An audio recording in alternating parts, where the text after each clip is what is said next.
إن الحمد لله نحمده ونستعينه ونستغفره ونؤمن به ونتوكل عليه ونعوذ بالله من شرور أنفسنا ومن سيئات أعمالنا من يهده الله فلا مضل له ومن يضلل فلا هادي له وأشهد أن لا إله إلا الله وحده لا شريك له وأشهد أن محمدا عبده ورسوله فقد قال الله تعالى في القرآن العظيم والفرقان المجيد أعوذ بالله من الشيطان الرجيم بسم الله الرحمن الرحيم يا أيها الذين آمنوا اتقوا الله حق تقاته ولا تموتن إلا وأنتم مسلمون يا أيها الناس اتقوا ربكم الذي خلقكم من نفس واحدة وخلق منها زوجها وبث منهما رجالا كثيرا ونساء واتقوا الله الذي تساءلون به والأرحام إن الله كان عليكم رقيبا يا أيها الذين آمنوا اتقوا الله وقولوا قولا سديدا يصلح لكم أعمالكم ويغفر لكم ذنوبكم ومن يطع الله ورسوله فقد فاز فوزا عظيما أما بعد فإن أصدق الحديث كتاب الله وخير الحدي حدي محمد صلى الله عليه وسلم وشر الأمور محدثاتها وكل محدثة بدعة وكل بدعة ضلالة وكل ضلالة في النار. வார்த்தைகளில் சிறந்தது அல்லாஹ்வுடைய வார்த்தை என்றும் வழிகாட்டுதலில் சிறந்தது நபிகள் நாயகம் ஸல்லல்லாஹு அலைஹி வஸல்லம் அவர்களுடைய வழிகாட்டுதல் என்றும் காரியங்களில் மிக மிக கெட்டது மார்க்கத்தில் புதுப்பிக்கப்படும் ஒவ்வொரு புதுமைகளும் வழிகேடு, ஒவ்வொரு வழிகேடும் உங்களை நரகத்திற்கு இட்டுச் செல்லும் என்று நபி ஸல்லல்லாஹு அலைஹி வஸல்லம் அவர்கள் இந்த மனித சமுதாயத்துக்கு நினைவுபடுத்தியதை முதலில் எனக்கும் பிறகு உங்களுக்கும் நினைவுபடுத்தியவனாக இன்றைய இந்த ஜுமாவுடைய உரையை ஆரம்பம் செய்கின்றேன். எல்லா புகழும் ஏக இறைவனாகி அந்த அல்லாஹ் ஒருவனுக்கே உரித்தாகட்டுமாக. அவனுடைய சாந்தியும் சமாதானமும் எல்லா நபிமார்கள் மீதும், குறிப்பாக இந்த உலகத்திற்கோர் அருட்கொடையாக அனுப்பப்பட்ட நபி முஹம்மது ஸல்லல்லாஹு அலைஹி வஸல்லம் அவர்கள் மீதும், அவர்களுடைய அடிச்சுவடுகளை அப்படியே பின்பற்றி வாழ்ந்த சத்திய சஹாபாக்கள் மீதும், தாபீன்கள் மீதும், தபா தாபீன்கள் மீதும், மேலும் இந்த மார்க்கத்திற்காக தங்களுடைய உடலையும் உயிரையும் பொருளையும் தியாகம் செய்த அத்துணை நல்லவர்கள் மீதும், ஷஹீதுகள் மீதும், இந்த உலகத்தில் வாழ்ந்து கொண்டிருக்கின்ற கியாமத் நாள் வரை வர இருக்கின்ற அத்துணை முஸ்லிம்கள் மீதும், குறிப்பாக அல்லாஹுடைய அருளையும் அல்லாஹுடைய மன்னிப்பையும் எதிர்பார்த்தவர்களாக இங்கு ஒன்று கூடியிருக்கக்கூடிய நம் அனைவரின் மீதும் என்றென்றும் நின்று நிலவட்டுமாக. அன்பிற்கினிய சகோதர சகோதரிகளே, புனிதமிக்க இந்த ரமதானுடைய மாதத்தில் நாட்களிலேயே சிறந்த நாளாகிய இந்த ஜுமாவுடைய நாளில் நோன்பு நோற்றவர்களாக, அல்லாஹுடைய மன்னிப்பை எதிர்பார்த்தவர்களாக இங்கு நாம் ஒன்று கூடியிருக்கின்றோம். இதற்கு முன்னதாக பல ரமதான்களை அல்லாஹுடைய கிருபையால் நாம் கடந்திருக்கின்றோம். இப்போதும் அல்லாஹுடைய அளப்பெரிய அருளால் இந்த ரமதானிலே கிட்டத்தட்ட 4வது நோன்பை நாம் நோற்றவர்களாக இங்கு அமர்ந்திருக்கின்றோம். இந்த ரமதான் மாதம் இதனுடைய சிறப்பு, இதனை பற்றியெல்லாம் கடந்த வாரங்களில் நாம் அதிகமாக கேள்விப்பட்டிருக்கின்றோம். இந்த ரமதானுடைய மாதம், இந்த மாதத்தில் தான் அல் குர்ஆன் இறக்கப்பட்டது. இந்த ரமதானுடைய மாதம், இந்த மாதம் வந்துவிட்டது என்று சொன்னால் சொர்க்கத்தின் வாசல்கள் திறக்கப்படுகிறது, நரகத்தின் வாசல்கள் அடைக்கப்படுகின்றன, ஷைத்தான் விலங்கிடப்படுகின்றான். இந்த ரமதானுடைய மாதத்தில் தான் லைலத்துல் கத்ர் என்ற ஒரு இரவு இருக்கிறது, அது 1000 மாதங்களை விட சிறந்தது என்ற இந்த விஷயங்களை எல்லாம், இந்த சிறப்புகளை எல்லாம் ஒவ்வொரு வருடமும் நாம் கேட்டுக்கொண்டிருக்கின்றோம். ரமதான் மாறி மாறி வரும் பொழுதும் நம்மளுடைய அமல்களில், நம்முடைய உள்ளங்களில் மாற்றங்கள் ஏற்பட்டிருக்கின்றதா என்பதை பற்றி சிந்திக்குவதற்காகத்தான் இந்த உரை. இந்த உரையை பேசக்கூடிய நான் முதலாவதாக இதை எனக்காக நான் பேசிக் கொண்டிருக்கின்றேன் என்ற சிந்தனையோடும், கேட்கக்கூடிய நீங்கள் இது உங்களுக்காக பேசப்படுகின்றது, நம்முடைய உள்ளங்களில் ஒரு மாற்றம் ஏற்பட வேண்டும் என்ற அடிப்படையில் இந்த உரையை கேட்க வேண்டும். ரமதான் மாதம் ஆரம்பிக்கும் பொழுது நம்மில் ஒவ்வொருவருக்கும் ஒரு லட்சியம் இருந்திருக்கும். சிலருக்கு குர்ஆனை இத்தனை குர்ஆன் ஓத வேண்டும் என்ற லட்சியம் இருந்திருக்கும். 30 நாட்களும் நோன்பு வைத்து விட வேண்டும், தராவியுடைய தொழுகையை தொழுது விட வேண்டும் என்ற அந்த லட்சியம் இருந்திருக்கும். சிலருக்கு எப்படி இருந்தது என்று சொன்னால், இந்த மாசம் வந்துருச்சு, போன ஒரு 11 மாசம் வெயிட் போட்டுட்டோம், இந்த ஒரு மாசத்துல ஒரு 5 கிலோவாச்சு எப்படியாச்சும் குறைச்சிடணும் என்ற நோக்கத்திலும், இது ஒரு பிரதான நோக்கமாக இருக்காது, இதுவும் ஒரு காரணமாகவும் இருந்திருக்கும், கொஞ்சம் வெயிட்ட குறைச்சிடணும். அன்பிற்கினியவர்களே, ஆனால் இந்த ரமதானுடைய மாதம், இந்த நோன்பு, இந்த இரவு தொழுகை, இது எல்லாம் நம்மிடத்தில் எதை எதிர்பார்க்கின்றது? அல்லாஹு தஆலா நம்மிடத்திலிருந்து என்ன மாற்றத்தை எதிர்பார்க்கின்றான்? அந்த நோக்கத்தோடு தான், அந்த மாற்றத்தை எதிர்பார்த்தவர்களாகத்தான் நாம் நோன்பை நோக்கிறோமா? கொஞ்சம் ஒரு செகண்ட் அப்படியே யோசிச்சு பாருங்க. எதுக்காக நம்ம நோன்பு நோக்கிறோம்? ரமதானுடைய மாசம் வந்துருச்சு, எதுக்காக நோன்பு நோக்கிறோம்? அல்லாஹ் கடமையாக்கி இருக்கிறான். முதலாவதாக நம்ம வரக்கூடிய பதில் அதுதான். அல்லாஹ் கடமையாக்கி இருக்கிறான் நோன்பு நோக்கணும். அல்ஹம்துலில்லாஹ், கடமையை செய்ய வேண்டியது ஒவ்வொரு மூமின் மீது கடமையாக இருக்குது. அல்லாஹ் கடமையாக்கிய விஷயம் அது. அடுத்ததாக, யா அய்யுஹல்லதீன ஆமனூ குதிப அலைக்குமுஸ் ஸியாம் கமா குதிப அலல்லதீன மின் கப்லிக்கும் லஅல்லக்கும் தத்தகூன். உங்களுக்கு முன்னிருந்தவர்கள் மீது எப்படி நோன்பு கடமையாக்கப்பட்டதோ அதே போல உங்கள் மீதும் நோன்பு கடமையாக்கப்பட்டிருக்கிறது. இதனால் நீங்கள் இறையச்சமுடையவர்களாக ஆகலாம். என்ன இங்கு பிரதானமாக எதிர்பார்க்கப்படுகிறது? இங்கே எதிர்பார்க்கப்படக்கூடிய விஷயம் என்னவாக இருக்கிறது என்று சொன்னால், உள்ளத்தில் ஏற்படக்கூடிய ஒரு மாற்றம் தான் இங்கு எதிர்பார்க்கப்படுகிறது. உள்ளம் எப்படி மாற வேண்டும்? உள்ளம் அல்லாஹ்வை அஞ்சக்கூடிய உள்ளமாக மாற வேண்டும். இதுதான் என்னிடத்திலிருந்து நோன்பு எதிர்பார்க்கிறது. ஆனால் அந்த சிந்தனை நம்ம இடத்துல இருக்குதா? ஏதோ காலையில சஹர்ல எஞ்சோம், 5 வேளை தொழுகைக்கு முறையாக போக முடிஞ்சா போறோம், இஃப்தார் செய்யறோம், இவ்வளவுதானே நம்மளுடைய நோன்பினுடைய நாட்கள் கழியுது. நம்ம இடத்துல இந்த சிந்தனை வருதா? இந்த நோன்பின் மூலமாக நான் இறையச்சத்தை அடைந்து கொள்ள வேண்டும், அல்லாஹ் என்கிட்ட இருந்து எதிர்பார்க்கக்கூடிய மாற்றம் என்பது இந்த இறையச்சம் தான். இதை அடைவதற்காக, இதை பெறுவதற்காக நான் முயற்சி செய்ய வேண்டும். என்னுடைய நாட்கள் இதை நோக்கி தான் நகர்ந்து கொண்டிருக்கிறது. கொஞ்சம் யோசிச்சு பாருங்க. என்னையும் நான் குறிச்சுதான் பேசுறேன்.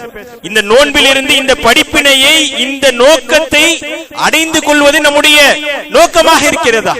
கொஞ்சம் யோசிச்சு பாருங்க. நம்மில் பெரும்பாலானவர்கள், அல்லாஹ் பாதுகாத்தவரை தவிர, இந்த நோன்பை ஒரு சடங்காக, ஒரு கடமையை எப்படியாச்சும் நிறைவேற்றணுங்கிற அந்த நியத் அவ்வளவுதான் இருக்கிறதே தவிர, அந்த யதார்த்தத்தை புரிந்து அதில் இருக்கக்கூடிய நோன்பு நம் இடத்தில் எதிர்பார்க்கக்கூடிய விஷயத்தை அடைந்து கொள்ளக்கூடியவர்களாக நாம் இருப்பதில்லை. அதனால தானே எல்லா நோன்புகள் கழியும் பொழுது என்ன ஆகுதுன்னு சொன்னா, எந்த மாற்றமும் நம்மிடத்தில் ஏற்படுறதில்லை. நம்மிடத்தில் இருந்த ஒரு மாற்றமும் ஏற்படுறதில்லை. எல்லா ரமலான்களையும் நம்ம கடந்துகிட்டே இருக்கிறோம்.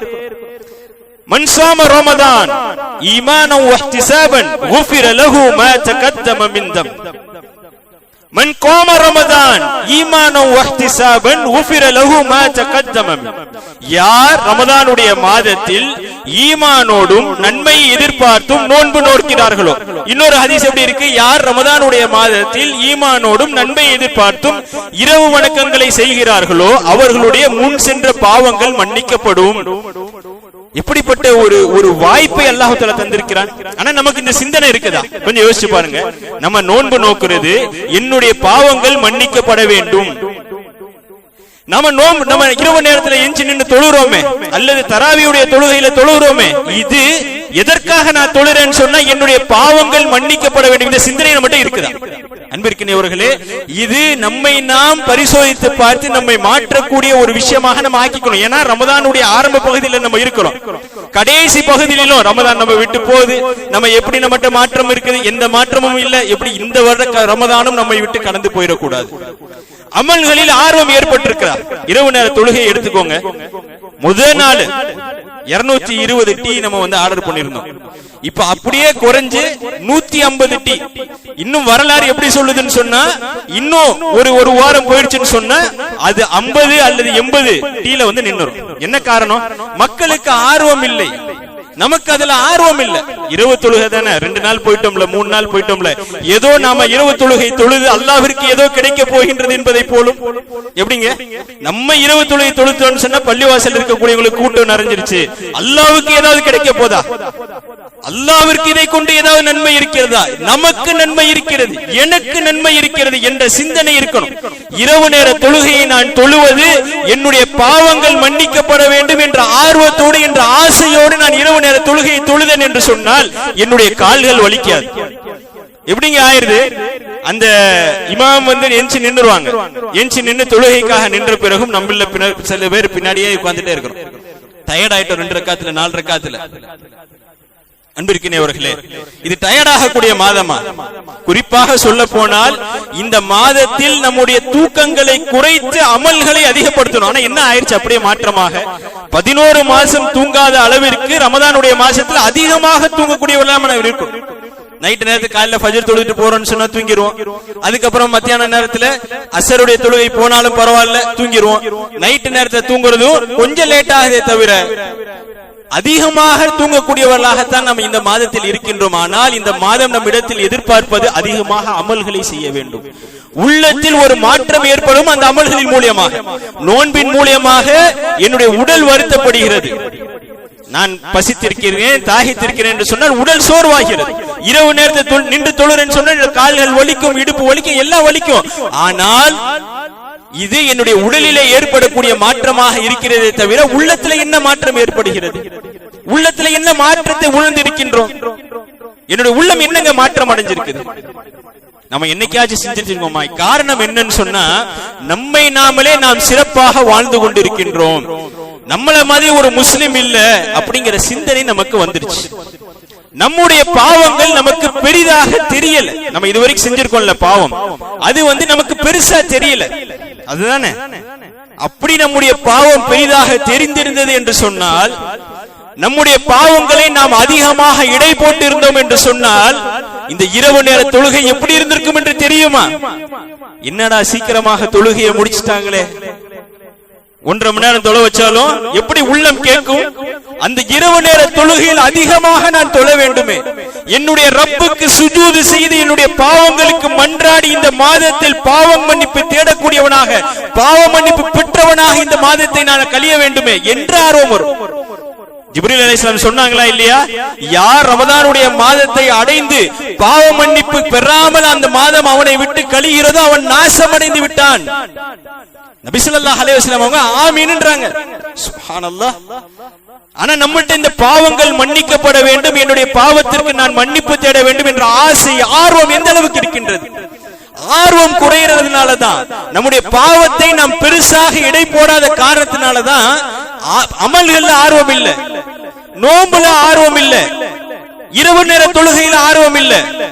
அன்பிற்கினியவர்களே, இது அல்ல ஒரு மூமினுடைய வாழ்க்கை. சஹாபாக்கள் எப்படி இருந்தாங்க கொஞ்சம் யோசிச்சு பாருங்க. அவர்கள் தங்களை எப்படி எடை போட்டுக் கொண்டார்கள்? நம்மள்ட்ட இந்த இன்னாரை பற்றி நீங்க என்ன நினைக்கிறீங்க அப்படின்னு சொன்னா அவருடைய வரலாறை பற்றி சொல்லும். இந்த பாய் இந்த விஷயத்துல நல்லதாங்க இருப்பாரு, ஆனா இதை மட்டும் அவர் சரி பண்ணிக்கணும், இந்த விஷயத்தை இவர் சரி பண்ண. இருக்கிற எல்லா நபர்களை பற்றின குறை நிறைகள் நமக்கு தெரிந்திருக்கும். ஆனால் கை சேதம் என்னவென்று சொன்னால் நம்மை பற்றி நாம் தெரிவதில்லை. நான் யார் என்பதை நான் உணராத காரணத்தினாலதான் மற்றவர்களை பற்றி அந்த சிந்தனையே நம்ம இடத்துல ஓடிட்டு இருக்கு.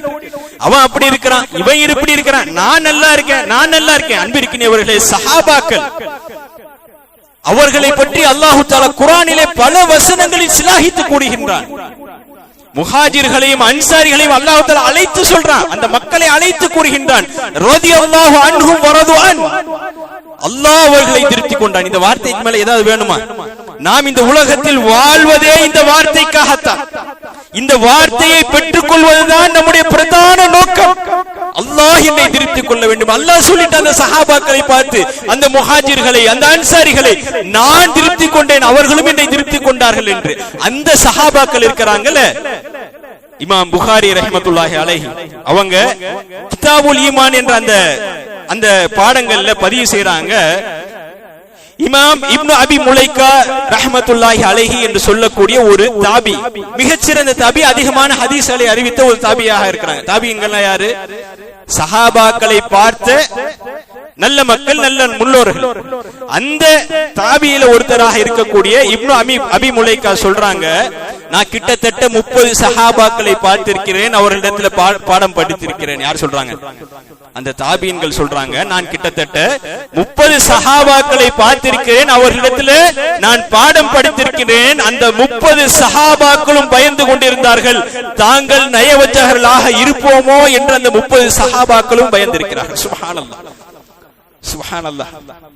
அந்த தாபி யாரெல்லாம் பாடம் படித்தார்கள் என்று அது பார்த்தோம் என்று சொன்னால், ஆயிஷா ரலியல்லாஹு அன்ஹா, அஸ்மா பின்த் அபூபக்கர் ரலியல்லாஹு அன்ஹு அவர்கள், அலி ரலியல்லாஹு அன்ஹு அவர்கள், சஅத் இப்னு அபி வக்காஸ், இப்னு அப்பாஸ், இப்னு மசூத் போன்ற பெரிய பெரிய சஹாபாக்கள் பாடம் படித்திருக்கிறார்கள். இந்த மாதிரி 30 சஹாபாக்கள் நான் பாடம் படிச்சிருக்கிறேன். 30 பேரும் தாங்கள் நயவஞ்சகர்களாக இருப்போமோ என்று பயந்து கொண்டிருந்தார்கள். சுப்ஹானல்லாஹ். ஆனா என்னைக்காச்சு இவ்வளவு வயசாயிருச்சு, நமக்கு இவ்வளவு வயசாயிருச்சு, என்னைக்காச்சு இந்த பயம் நம்ம இடத்துல வந்திருக்குதா? இந்த சிந்தனையாவது வந்திருக்குதா? நான் நயவஞ்சகனா இருக்கணும். நம்மகிட்ட அந்த சிந்தனையே இல்ல. நான் நல்லா இருக்கேன், போறேன்னா 5 நேரம் தொழுகிறேன்னா போதும், மக்கள்கிட்ட பேசுறேன், 4 மார்க்க பணி செய்யறேன், எனக்கு போதுமானது நான் நினைச்சிட்டு இருக்கோம். ஆனால் சஹாபாக்கள் அப்படி வாழவில்லை. அவர்கள் பயந்து கொண்டிருந்தார்கள். அல்லாஹ் சொல்றானா இல்லையா? அவர்கள் செய்வதை செய்வார்கள், அல்லாஹ் கொடுத்தவற்றிலிருந்து அவர்கள் செலவு செய்வார்கள், ஆனால் அல்லாஹ்வை பயந்து கொண்டிருப்பார்கள். ஆயிஷா ரலியல்லாஹு அன்ஹா அவர் கேட்கிறார்கள், அல்லாஹ்வுடைய தூதரே, அவர்கள் என்ன பாவம் செய்தார்களா? இல்லை, அவர்கள் நல்ல அமல்களை செய்வார்கள். அந்த நல்ல அமல்கள் அல்லாஹ்விடத்தில் ஏற்றுக்கொள்ளப்பட வேண்டும் என்பதற்காக அவர்கள் அல்லாஹ்விடத்தில் அஞ்சுவார்கள். ஆனால் நாம செய்யக்கூடிய அமல்களும் மிக குறைவு, மிக குறைவு. ஆனால் நம்மிடத்துல எந்த சிந்தனையும் இல்லை. இந்த உம்மத்திலேயே நபிக்கு பிறகு சிறந்த மனிதர் என்று சொன்னால் அபூபக்கர் சித்திக் ரலியல்லாஹு அன்ஹு அவர்கள். அவருடைய சிறப்புகளை பேச வேண்டும் என்று சொன்னால் ஒரு நாள் பத்தாது, அந்த அளவுக்கு சிறப்புக்கூடிய மனிதராக அபூபக்கர் சித்திக் ரலியல்லாஹு இருக்கிறாங்க. அவங்ககிட்ட ஹன்தலா ரலியல்லாஹு அன்ஹு வருகிறார்கள், வந்து கூறுகிறார்கள், நாஃபக ஹன்தலா, ஹன்தலா முனாஃபிக் ஆகி விட்டான்றாங்க. எப்படி பாருங்க அவங்க சிந்தனை. இந்த மாதிரி அன்பிற்குரியவர்கள், பிற சகோதரர் நம்ம சொல்ல வேண்டாம். என்னைக்காச்சும் உட்கார்ந்து நான் என்ன இப்படி யோசிச்சிருக்கிறேன்னா, நான் முனாஃபிக் ஆயிட்டேன், என்னைக்காச்சும் யோசிச்சிருக்கோமா? சஹாபாக்களை பாருங்க, சொல்றாங்க என்ன காரணம், எதுக்கு இப்படி யோசிக்கிறீங்க? அல்லாஹ்வுடைய தூதரோடு இருக்கும் பொழுது குர்ஆன் ஹதீஸை கேட்கின்றோம், அது நம்முடைய உள்ளத்தை ஒரு மாற்றம் ஏற்படுகிறது, ஈமானிய புத்துணர்வு ஏற்படுகிறது. அதுவே வீட்டுக்கு போயிட்டு மனைவி குழந்தைகளை பார்த்துட்டோம்னு சொன்னா அந்த ஈமானிய புத்துணர்வு எல்லாம் குறைந்து ஈமான் குறைவதை போன்று காண்கிறேன். இது இரட்டை வேடமாக இருக்குமோ என்று அஞ்சுகிறேன். இது முனாஃபிக்குடைய நிலை இல்லையா என்று கேட்கும் பொழுது அபூபக்கர் சித்திக் ரலியல்லாஹு அன்ஹு அவர்கள் என்ன கூறவில்லை? நீங்க அப்படி எல்லாம் நினைக்காதீங்க. அல்லாஹ் நம்மை குறைத்து குர்ஆனிலே பல வசனங்களை இறக்கி இருக்கிறான். நம்ம எல்லாம் அல்லாஹ்வுடைய திருப்தியை பெற்ற மக்கள், நம்ம எல்லாம் அப்படி நினைக்கலாமா? நாமெல்லாம் அப்படி நினைக்க கூடாது என்று கூறவில்லை. மாறாக அபூபக்கர் சித்திக் ரலியல்லாஹு அன்ஹு அவர்கள் கூறுகிறார்கள், என்னிடத்திலும் அந்த சிந்தனை இருக்கின்றது, நானும் முனாஃபிக்காக இருக்கின்றனோ என்று அஞ்சுகிறேன் என்று கூறினார்கள். சஹாபாக்களுடைய சிந்தனையை பாருங்கள், அவர்கள் தங்களை தாங்களே எடை போட்டுக் கொண்டதை பாருங்கள். உமர் ரலியல்லாஹு அன்ஹு அவர்கள் ஹுதைஃபா ரலியல்லாஹு அன்ஹு அவரிடத்தில் சென்று கேட்கிறார்கள், அல்லாஹ்வுடைய தூதர் ஸல்லல்லாஹு அலைஹி வஸல்லம் அவர்கள் உங்களிடத்தில் பட்டியல் கொடுத்திருக்கிறார்களாமே, முனாஃபிக்குடைய பட்டியல், அதிலே என்னுடைய பெயர் இருக்கிறதா என்று பார்த்து சொல்லுங்கள். யாருடைய நாவில் அல்லாஹ் பேசுகிறான் என்று நபியால் சான்று கூறப்பட்டதோ, யாருக்காக சொர்க்கத்தில் ஒரு மாளிகை இருக்கிறது என்று கூறப்பட்டதோ, யாரை கண்டு ஷைத்தான் விரண்டோடுகிறார் என்று அல்லாஹ்வுடைய தூதர் ஸல்லல்லாஹு அலைஹி வஸல்லம் அவர்கள் கூறினார்களோ, அந்த உமர் ரலியல்லாஹு அன்ஹு அவர்கள் கவலைப்பட்டார்கள், நான் முனாஃபிக்காக இருப்பேனோ என்று. அன்பிற்கினியவர்களே, கொஞ்சம் யோசிச்சு பாருங்க, என்னுடைய நிலையும் உங்களுடைய நிலையும் யோசிச்சு பாருங்க. ஆயிஷா ரலியல்லாஹு அன்ஹாட்ட ஒரு தாபியை வந்து கேட்கிறார்கள், அல்லாஹ் தஆலா குர்ஆனிலே 3 சாராரை பற்றி கூறுகிறானே, நன்மையில் விளையக்கூடியவர்கள், நடுநிலையாளர்கள், தங்களுக்கு தாங்களே தீங்கிழைத்துக் கொண்டவர்கள், இவர்கள் பற்றின இவங்க யாருன்னு சொல்லி கேட்கிறாங்க. அப்ப ஆயிஷா ரலியல்லாஹு அன்ஹா அவர்கள் கூறுகிறார்கள், நன்மையில் விரைந்தவர்கள் சஹாபாக்கள், நடுநிலையாளர்கள், அதற்கு பின்னாடி வந்தவர்கள், அந்த தங்களுக்கு தாங்களே தீங்கிழைத்துக் கொண்டவர்கள் யார் என்று தெரியுமா? நானும் நீங்களும் தான் என்று ஆயிஷா ரலியல்லாஹு அன்ஹா அவர்கள் தங்களை எடை போட்டார்கள். ஆனால் இன்றைக்கு நாம் நம்மை எப்படி எடை போட்டுக் கொண்டிருக்கின்றோம் என்று சொன்னால், 5 நேரம் தொழுது விட்டோம் அல்லது குறைஞ்சபட்சம் ஒரு 3 நேரம் தொழுதுட்டோம் சொன்னா நம்மகிட்ட பெருமை வந்து விடுகிறது. நான் பெரிய ஆளு, நான் பெரிய நல்ல அமல்களை அதிகமாக செய்கிறேன் என்ற சிந்தனை நம்மிடத்தில் வந்து விடுகிறது. ஆனால் கழிவுகளையும் பாவங்களையும் சுமந்து கொண்டு அல்லாஹ்விடத்தில் மன்னிப்பு கேட்பதற்கு திராணி இல்லாமல், அந்த சிந்தனை இல்லாமல் நாம் வாழ்ந்து கொண்டிருக்கின்றோம். ஆனால் சஹாபாக்கள் அப்படி இருக்கவில்லை. அதனால தான் அல்லாஹ் தஆலா அவர்களை பொருந்திக் கொண்டேன் என்று கூறுகிறார். அன்பிற்கினியவர்களே, கொஞ்சம் யோசிச்சு பாருங்க. இமாம் ஹசன் அல் பஸ்ரி ரஹிமஹுல்லாஹ் அவங்க சொல்றாங்க, எந்த ஒரு மனிதன் யார் தன்னிடத்தில் நயவஞ்சகத்தை இருக்குமோ என்று பயப்படுகிறாரோ அவர்தான் உண்மை மூமினாக இருக்க முடியும். யார்கிட்ட அந்த சிந்தனையே இல்லையோ அவன் முனாஃபிக்காகத்தான் இருக்க முடியும் என்று இமாம் ஹசனுல் பஸ்ரி ரஹ்மத்துல்லாஹி அவர்கள் கூறுகிறார்கள். என்றால் என்னிடத்திலும் உங்களிடத்திலும் இருக்கக்கூடிய சிந்தனை என்னவாக இருக்கிறது? எத்தனை தடவை யோசிச்சிருப்போம் நம்ம முனாஃபிக்காக இருக்கிறோமோ, நாளை மறுமையில என்னென்ன விஷயங்கள் இருக்கின்றது என்பதை பத்தி யோசிச்சிருப்போமா இல்லையா? யோசிப்பது குறைவு அன்பிற்கினவர்களை. யோசித்தால் அமல்கள் அதிகரித்திருப்போம். இந்த நோன்பு, இந்த இரவு தொழுகையில ஒரு ஆர்வம், ஒரு தேட்டம், ஒரு ஆசையோடு தொழுதிருப்போம். அந்த ஆசை ஆர்வம் குறைந்திருக்கிறது என்று சொன்னால் நமக்கு நாமளே கூறிக்கொள்ள வேண்டும், என்னிடத்தில் இந்த நயவஞ்சகத்தினுடைய தன்மை இருக்கிறது என்பதை நாம் உணர்ந்து கொள்ள வேண்டும். அன்பிற்கினவர்களே, அல்லாஹு தஆலா குர்ஆனிலே கூறுகின்றான், இந்த முனாஃபிக்குடைய தன்மைகளை பற்றி அல்லாஹு தஆலா கூறும் பொழுது அதில் ஒரு தன்மை என்னவென்று தெரியுமா? அவர்கள் தொழுகைக்கு வந்தால் சோம்பேறிகளாக, சோம்பல் அடைந்தவர்களாக வருவார்கள். நம்ம ஃப்ரெஷ்ஷா தான் வர்றோமா? அன்பிற்கினவர்களே, இது என்னை நான் கேட்கக்கூடிய கேள்வி, உங்களை நீங்களே கேட்டுக்கொள்ளுங்கள். முனாஃபிக்குடைய தன்மையை பற்றி அல்லாஹ் தஆலா கூறுகின்றான், அவர்கள் தொழுகைக்கு வந்தாங்கன்னு சொன்னா சோம்பேறிகளாக வருவாங்க. நம்ம எப்படி வர்றோம்? ஒரு ஆர்வத்தோட வர்றோமா? ஒரு ஆசையோட வர்றோமா? இதை முனாஃபிக்குடைய பண்பாக சொல்லப்பட்டிருக்கிறது என்று சொன்னார். வந்தாங்கன்னு சொன்னா சோம்பலாக வருவது ஒரு பக்கம், இந்த ரமதானுடைய மாதத்திலும் நம்மிடத்தில் தொழுகையை விடுவதற்குரிய ஒரு சிந்தனை இருந்துச்சு சொன்னா நாம வெளியே யாரையும் சொல்ல வேண்டாங்க, நான் என்னை சொல்லிக் கொள்ள வேண்டும், நான் முனாஃபிக்காகத்தான் இருக்கிறேன்னு சொல்ல. இந்த நேரத்திலும் கூட தொழுகையை சரியாக பேணவில்லை என்று சொன்னால், தொழுகையை விட்டு விடுவதை சாதாரணமாக கருதி கொண்டிருக்கின்றோம் என்று சொன்னால் நாம் உணர்ந்து கொள்ளணும், நம்ம அப்படிதான் இருக்கிறோம் சொல்லிட்டு. அன்பிற்கினியவர்களே, அடுத்ததாக பாருங்க, அடுத்த பண்பு என்னன்னு சொன்னா, அவர்கள் மனிதர்களுக்கு காண்பிப்பதற்காகவே அமல் செய்வார்கள். அவங்களுடைய நோக்கம் என்ன? தொழுகைக்கு வந்தாங்கன்னு சொன்னா போனோம்னா மக்களை பார்க்கலாம், மக்களை சந்திக்கலாம். நம்ம வரலன்னு சொன்னா ஏன் பாய் வரலன்னு பாப்பாங்க, நோன்பு வைக்கலன்னு சொன்னா ஏன்னு கேட்பாங்க. அவருடைய அமல்கள் எல்லாம் பிறருக்காக, பிறரை காண்பிப்பதற்காக. மூன்றாவதாக சொல்லப்படுகிறது, அல்லாஹ் தஆலா கூறுகின்றான், அவர்கள் அரிதாகவே தவிர அல்லாஹ்வை குறைவாகவே அவர்கள் நினைவு கூறுவார்கள். 4 நாட்கள் முடிஞ்சிச்சுல, நம்ம எத்தனை பேர் குர்ஆனை எடுத்து வாசித்திருக்கிறோம்? குறைவாகவே அல்லாஹ்வை நினைவு கூறுபவர்கள் முனாஃபிக்குடைய பட்டியலில் இருக்கிறாங்கன்னு சொன்னா, குர்ஆன் இறக்கப்பட்ட இந்த மாதத்தில் குர்ஆனை ஓதுவதற்கு ஆர்வம் இல்லை, அதற்கு ஆசை இல்லை என்று சொன்னால், ஆனால் நம்ம எல்லாம் என்ன நினைச்சிட்டு இருக்கோம்? நம்ம எல்லாம் நோன்பு வச்சிட்டு இருக்கிறோம், அல்லாஹ் நம்மட்ட அமல்களை ஏற்றுக்கொள்வான் என்ற மமதையில் நாம் இருந்து கொண்டிருக்கிறோம். அன்பிற்கினவர்களை யோசிச்சு பாருங்க, காலை மாலை திக்ர்னு ஒண்ணு இருக்குதுல்ல, சிலருக்கு அதுவுமே தெரியாது, அல்லாஹ் பாதுகாக்க வேண்டும். காலை மாலை திக்ர் ஓத வேண்டுமா வேண்டாமா? குறைவாகவே அல்லாஹ்வை நினைவு கூர்ந்து கொண்டு நம்ம எல்லாம் என்ன நினைச்சிட்டு இருக்கிறோம்? ஈமானிலே உயர்ந்த நிலையில இருக்கிறோம். ஆனா சஹாபாக்கள் எப்படி இருக்கிறாங்க? ஈமானிலே உயர்ந்த நிலையில இருந்தாங்க, அவர்கள் அமல்களிலே உயர்ந்த நிலையில இருந்தாங்க, ஆனால் தங்களை தாங்களே குறைத்து எடை போட்டுக் கொண்டார்கள். ஆனால் நாமோ அமல்களை குறைவாக செய்து கொண்டு, பாவங்களை அதிகமாக செய்து கொண்டு நாம் பிறரை எடை போட்டு பார்த்து கொண்டிருக்கின்றோம். நம்மை நாமளே மறந்து விட்டோம். அன்பிற்கினியவர்களே, நம்மை நாமளே மறந்துட்டோம். இதுதான் உண்மையான யதார்த்தம். பாவத்தை நம்ம பெருசாக நினைக்கிறோமா? இப்னு மஸ்ஊத் ரலியல்லாஹு அன்ஹு அவங்க சொல்றாங்க, ஒரு மூமின் பாவம் செய்து விட்டான் என்று சொன்னார். கொஞ்சம் அப்படியே நம்மை நாமளே எடை போட்டு பார்த்து கொண்டே வர வேண்டும். நம்ம எல்லாம் மூமின் நம்ம சொல்லிட்டு இருக்கிறோம்ல, இந்த தன்மை என்கிட்ட இருக்கா? ஒரு மூமின் பாவம் செய்து விட்டால் அவன் எப்படி நடுங்குவான்னு சொன்னா, ஒரு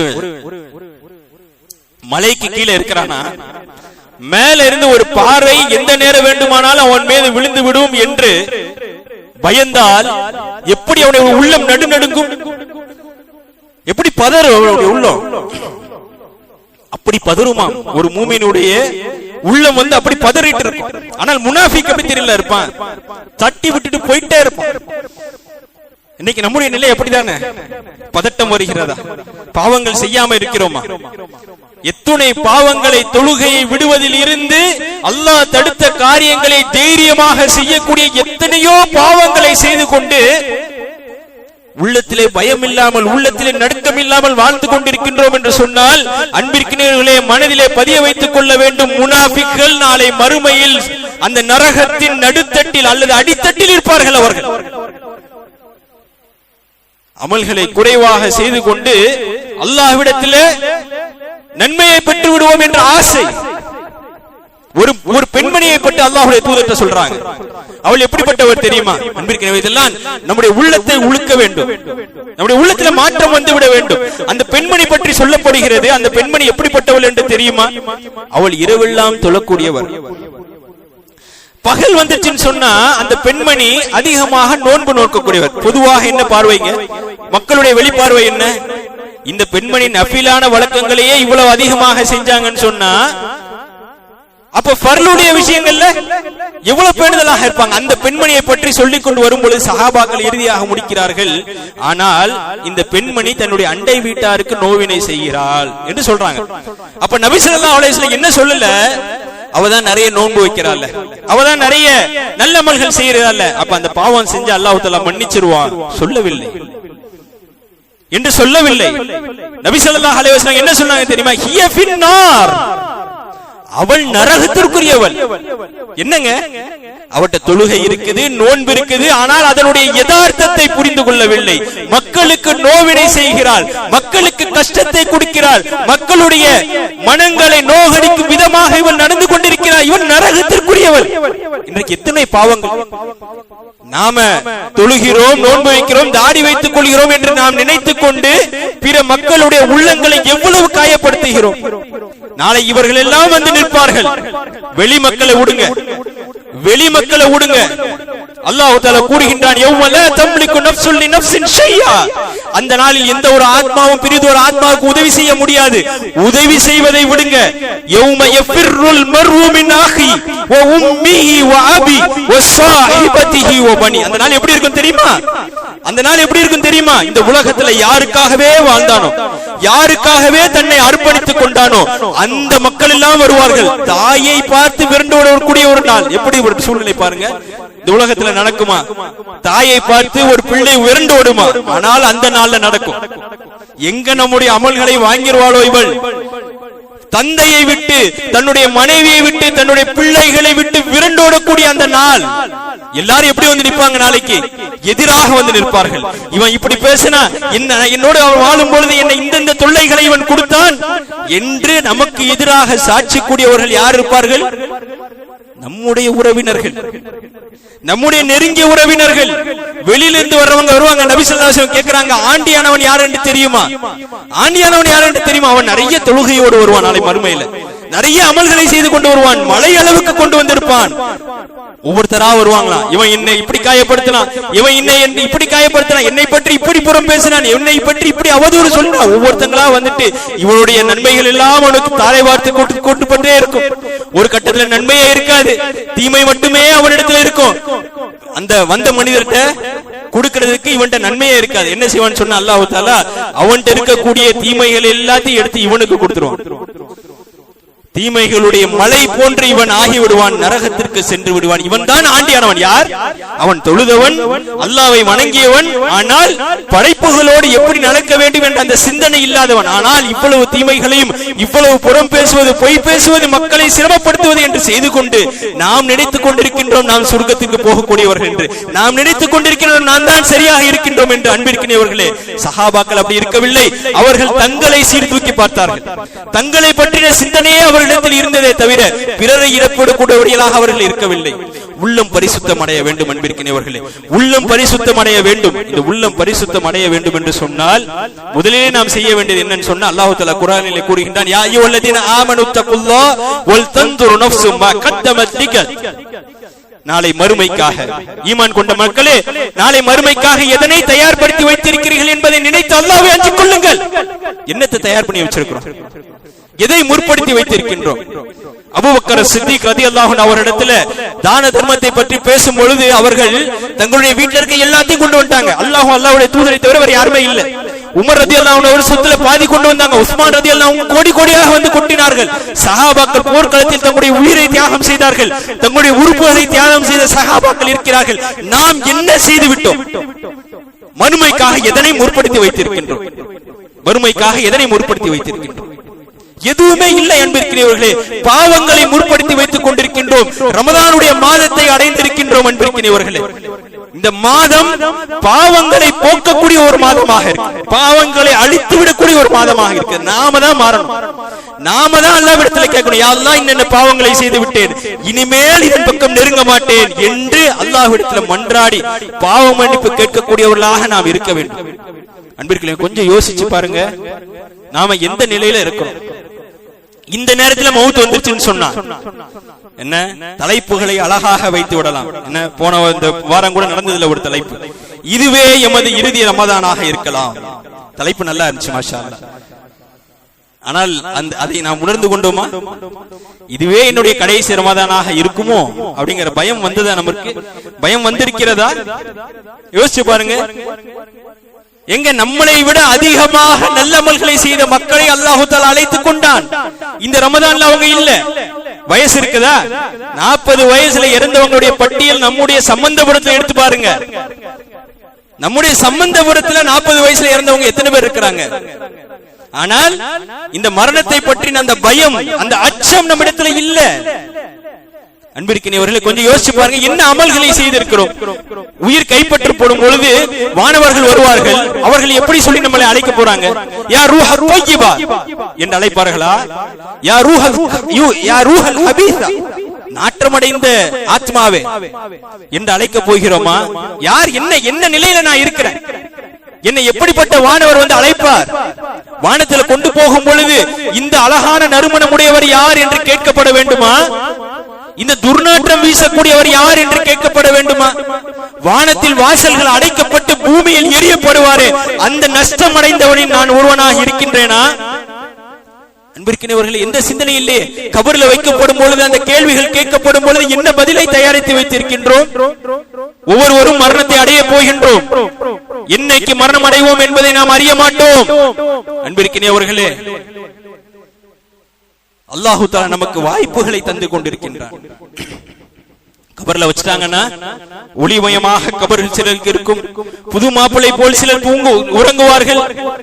சிலருக்கு வேதனை வேதனை வேதனை நடந்து கொண்டே இருக்கும். இந்த உலகத்தினுடைய வாழ்க்கை 60-70 வருடங்கள் தான் மேக்சிமம். ஆனால் கபருடைய வாழ்க்கை எவ்வளவு காலங்க? உள்ள வச்சதுல இருந்து உலகம் அழிக்கப்படும் வரை கபருடைய வாழ்க்கை தான். ஒண்ணு நன்மையாக அமையும், இல்லட்டி மோசமாக இருக்கும். உஸ்மான் ரலியல்லாஹு அன்ஹு அவர்கள் கபரை கடந்து சென்றார்கள் என்றால் அழுதார்கள். அன்பிற்கினியவர்களே, நாம எத்தனையோ கபர்களை குழியில இறங்கி அடக்கம் செஞ்சுட்டு வரோம். ஆனா எந்த விதமான உணர்வுகளும் அற்றவர்களாக. அல்லாஹ் தஆலா சொல்றானா இல்லையா? அவர்களுக்கு கண்கள் இருக்கும், ஆனால் அவர்கள் பார்க்க மாட்டார்கள். அவர்களுக்கு செவிகள் இருக்கும், நல்ல விஷயங்களை கொண்டு பயன்பெற மாட்டார்கள். அவர்களுக்கு மூளை இருக்கும், அதனை கொண்டு அவர்கள் சிந்திக்க மாட்டார்கள். இவர்கள் கால்நடை போன்றவர்கள். இல்லை இல்லை, கால்நடை விட மிக கேவலமானவர்கள் அல்லாஹ் சொல்றான். நாம எப்படி இருந்துட்டு இருக்கோம்? அன்பிற்கினியவர்களே, இதை நம்முடைய உள்ளத்தை நாம் பரிசோதித்து பார்க்க வேண்டும். நம்மை நாமளே சீர்தூக்கி பார்க்க வேண்டும். அன்பிற்கினியவர்களே, என்னையில வரலாம், மரணம் வரலாமா? கொஞ்ச நேரம் நின்று தொழுகிறதுக்கு நம்மளால முடியலையே. 1.5 மணி நேரம் கூட நின்று நம்மளால ராகத்தை தொழுக முடியலையே. நாளை மஹ்ஷருடைய மைதானத்துல 50,000 ஆண்டுகள் ஒரு மனிதன் நிற்க வேண்டும் நிர்வாணமாக, காலில் செருப்பணியாதவனாக, சூரியன் 1 மைல் தூரத்தில் நிற்க வேண்டிய அந்த சூழ்நிலையில ஒவ்வொரு மனிதரும் நானும் நீங்களும் நிற்க வேண்டியது இருக்கின்றது. என்ன தயாரிச்சு வச்சிருக்கிறோம்?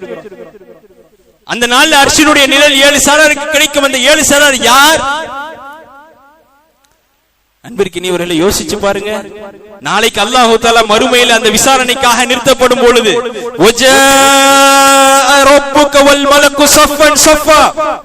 அல்லாஹ் தஆலா வருவான். மலக்குகள் அணி அணியாக இருக்கும் பொழுது அல்லாஹ் தஆலா வருவான். அந்த நேரத்தில் கண்ணுக்கு முன்னால் நரகம் காட்டப்படும். அந்த கண்ணுக்கு முன்னால் காட்டப்படும் பொழுது அந்த மனிதன்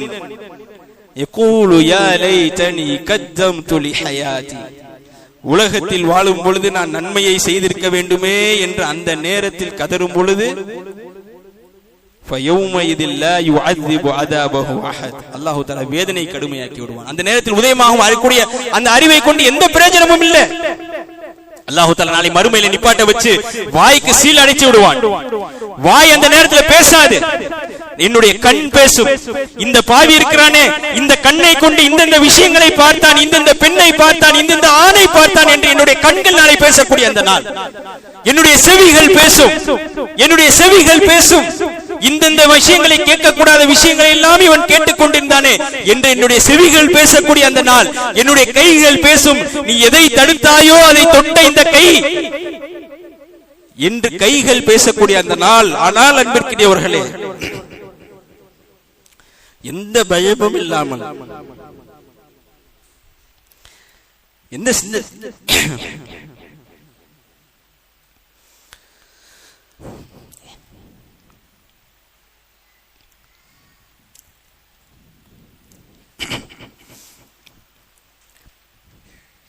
மறுமையில்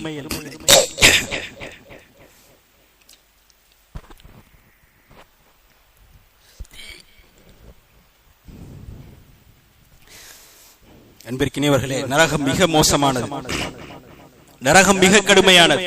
அல்லாஹு தஆலா நமக்கு படிப்பினைகளை தந்திருக்கிறான், நமக்கு குர்ஆன் ஹதீஸினுடைய போதனைகளை நமக்கு தந்திருக்கின்றான். படிப்பினை பெறக்கூடியவர்களாக நாம் இருந்தோம் என்று சொன்னால் மறுமையில் வெற்றி அடைவோம். நம்மை நாமிலே சீர்தூக்கி பார்த்து நான் மூமினாக இருக்கிறேனா, என்னிடத்தில் அதிகமான முனாஃபிக் தன்மை இருக்கிறதா என்பதை பற்றி சுய பரிசோதனை செய்து அல்லாஹ்விடத்தில் நம்முடைய பாவங்களுக்காக மன்னிப்பு தேடக்கூடிய மக்களாக நாம் இருக்க வேண்டும். அல்லாஹ் தஆலா அதற்கு அருள் புரிவானாக என்று கூறி என்னுடைய முதல் உரையை நிறைவு செய்கிறேன்.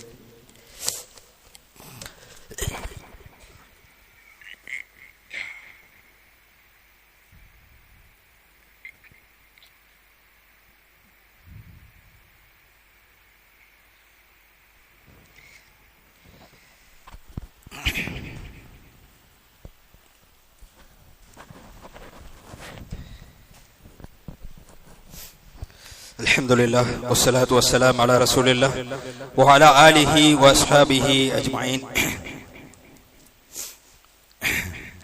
அன்பிற்கினியவர்களே, நபி ஸல்லல்லாஹு அலைஹி வஸல்லம் அவர்கள் கூறுகிறார்கள், உலக ஆசையை, உலக மோகத்தை துண்டிக்கக்கூடிய மரணத்தை அதிகமாக நீங்கள் நினைவு கூறுங்கள் என்று நபி ஸல்லல்லாஹு அலைஹி வஸல்லம் அவர்கள் நமக்கு சொல்லி காட்டுறாங்க. அன்பிற்கினியவர்களே, மரணம் அது வருவது உறுதியானது. அது வருவதற்கு முன்னால், அல்லாஹ்விற்கு முன்னால் நாம எப்படி நிக்க போறோம் அப்படிங்கிற அந்த சிந்தனை நம்முடைய உள்ளத்தை உறுத்த வேண்டும். இதே பாவ கரைகளோடு தான் நாளை அல்லாஹ்வை சந்திக்க போகின்றேன். இந்த ரமதானுடைய மாதம் என்னுடைய பாவத்தை போக்குவதற்கு அல்லாஹ் தந்திருக்கக்கூடிய ஒரு வாய்ப்பான ஒரு மாதம். இது சிலருக்கு கிடைக்கலங்க, அவங்க எல்லாம் மௌத்தா போயிட்டாங்க. ஆனா அல்லாஹ் தஆலா நமக்கு வாய்ப்பை அளித்திருக்கின்றான். அடியானே, என்னுடைய அடியானே, உனக்கு ரமதானுடைய மாதத்துல தாரேன். இந்த மாதத்துல நீ பாவ மன்னிப்பு என்னிடத்துல கேளு, நான் உனக்கு பாவ மன்னிப்பை தருகின்றேன் என்று அல்லாஹு தஆலா கூறக்கூடிய அந்த ஒரு வாய்ப்பை பெற்று அல்லாஹ்வுடைய அடியார்கள் நம் மீது கருணை காட்டி அல்லாஹு தஆலா இங்கு நம்மை ஒன்று கூட்டியிருக்கின்றார். இந்த ரமதானுடைய மாதத்தை சாதாரணமாக வழக்கம் போல நம்ம கடந்து போவதை போன்று இந்த மாதத்தையும் கடந்து விட்டு சென்று விடக் கூடாது. எப்பயுமே எப்படி கடந்து போகுமோ அந்த மாதிரி கடந்து விடக் கூடாது. ரமதானை, இந்த நோன்பை ஆர்வத்தோடு எப்படி நபி ஸல்லல்லாஹு அலைஹி வஸல்லம் அவங்க சொல்றாங்களோ, யார் இந்த மாதத்தில் ஈமான் கொண்டு நன்மையை எதிர்பார்த்து இந்த மாதத்துல யார் நோன்பு நோக்கிறார்கள், இரவு நேர தொழுகையில இந்த இரவு வணக்கங்கள் அதிகமாக ஆர்வப்பட வேண்டும், ஆசை வர வேண்டும். எனக்கு கொஞ்சம் கொஞ்சமாக குறையக்கூடிய இபாதத் கிடையாது, இது அதிகமாக கூடக்கூடிய ஒரு இபாதத்தாக இருக்க வேண்டும். ஒரு நாள் 2 நாள் அல்லாஹ்ட்ட கணக்காட்டுறதுக்கா இல்லை. அன்பிற்கினியவர்களே, என்னுடைய பாவம் மன்னிக்கப்பட வேண்டும் என்று சொன்னால் நாளை அல்லாஹ்விற்கு முன்னால் அல்லாஹ் விசாரிக்கும் பொழுது எல்லாத்தையும் டிஸ்ப்ளே காட்டுவான்ல, எப்படி இருக்கும் அந்த நாள்ல? நம்முடைய எல்லா பாவங்களையும் அல்லாஹ் தஆலா டிஸ்ப்ளே போட்டு காட்டுவான். இன்னைக்கு நான் யாருங்கிறது உலகத்தில் இருக்கக்கூடிய ஒருத்தருக்கும் தெரியாது. ஆனா நாளை மறுமையில அல்லாஹ் தஆலா வெளிப்படுத்தணும்னு நினைச்சான்னு சொன்னா எல்லா பாவங்களையும் வெளிப்படுத்துவான். யாரெல்லாம் பார்ப்பாங்க? என்னுடைய மனைவி, என்னுடைய பிள்ளைகள், என்னுடைய பெற்றோர்கள், இன்றைக்கு அனைவரும் பார்க்கக்கூடிய அந்த நாள். அந்த நாள்ல எல்லாமே திரையிடப்படும். அந்த அசிங்கத்திற்கும் அந்த கேவலத்திற்குமா தயாராக இருக்கின்றோம். சிலரை அல்லாஹ் தஆலா விசாரிப்பான, எப்படி தெரியுமா? ஒரு திரையை ஏற்படுத்திடுவான். அந்த திரைக்கு மத்தியில், அந்த திரைக்கு இந்த பக்கத்தில் அல்லாஹ் தஆலா விசாரிப்பான். அவருடைய குறைகள் எல்லாம் மன்னிக்கப்பட்டு சொர்க்கத்துக்கு போய்விடுவான். அன்பிற்கினியவர்களே, சொர்க்கம் எந்த கண்ணும் கண்டிராத, எந்த காதும் கேட்டிராத, எந்த உள்ளமும் கூட நினைத்து பார்த்திராத அந்த சொர்க்கம் இருக்கின்றது. அந்த சொர்க்கம் தான் நம்முடைய இலக்கு, அதை நோக்கிதான் நம்முடைய பயணமாக இருக்க வேண்டும். பாவங்களை சுமந்தவர்களாக சென்றோம் என்றால் அல்லாஹ் நாடினாலே தவிர அந்த பாவங்கள் மன்னிக்கப்படாது. ஆனால் இந்த உலகத்தில் இருக்கும் பொழுது நம்முடைய பாவங்களுக்காக அல்லாஹ்விடத்தில் மன்றாட வேண்டும். எப்படி சஹாபாக்கள் துடித்தார்களா இல்லையா? காமிதையா கோத்திரத்தை சேர்ந்த ஒரு பெண்மணி ஜினா செய்துட்டாங்க, பாவம் செய்தார்கள். நம்ம அப்படியே பேசிட்டு இருக்கோம், அவங்களை பற்றி ஒரு பாவினா பேசிட்டு இருக்கோம். அல்லாஹ் அவர்களை பரிசுத்தப்படுத்தினான். இன்றைக்கு வரைக்கும் அவர்களை பற்றி பேசும் பொழுது அவர்களுக்காக துஆ செய்யக்கூடியவர்களாக ரலியல்லாஹு அன்ஹு அன்ஹா வரது அன் அல்லாஹ் அவர்களை பொருந்திக் கொண்டான். எப்படிப்பட்ட தௌபா அவங்களுடைய தௌபா! 70 நபர்களுக்கு மதீனாவில் இருக்கக்கூடிய 70 நபர்கள் யாருங்க? மதீனாவில் சஹாபாக்கள் இருக்கிறாங்க. அவர்கள் எந்த அளவுக்கு வேண்டியிருப்பாங்க? அந்த 70 நபர்களுக்கு பங்கிட்டாலும் அதிகமாக அவருடைய தௌபா இருந்தது. கலங்கினார்கள். உயிர் போனாலும் பரவாயில்லை, நாளை அல்லாஹ்விற்கு முன்னால் குற்றமற்றவனாக பாவியாக நிற்கக்கூடாது, அல்லாஹ்வுடைய திருப்தியை பெற்றவனாக நான் இருக்க வேண்டும் என்ற பயம் அவருடைய உள்ளத்தை உலுக்கியது. அல்லாஹ்வுடைய தூதரிடத்தில் வந்து, யா அல்லாஹ், அல்லாஹ்வுடைய தூதரே, எனக்கு மரண தண்டனை கொடுங்கள், நான் அதை ஏற்றுக்கொள்கிறேன், இந்த உலகத்தினுடைய அதாபை ஏற்றுக்கொள்வேன், ஆனால் நாளை மறுமையில் அல்லாஹ்விற்கு முன்னால் பாவியாக நிற்க மாட்டேன் எப்படி என்று கூறிய அந்த பெண்மையினுடைய அந்த அந்த ஈமான், அந்த தௌபா, அது நம்மிடத்தில் வர வேண்டும். மறுமையை எதிர்நோக்கியவர்களாக இந்த ரமதானுடைய மாதத்தில் அதிகமாக அமல் செய்தவர்களாக, அந்த அமலினுடைய அந்த தாக்கத்தை பெற்றவர்களாக, தக்வாவை அடைந்தவர்களாக, தௌபாவை பெற்றவர்களாக இந்த மாதத்தை அல்லாஹ் தஆலா நம்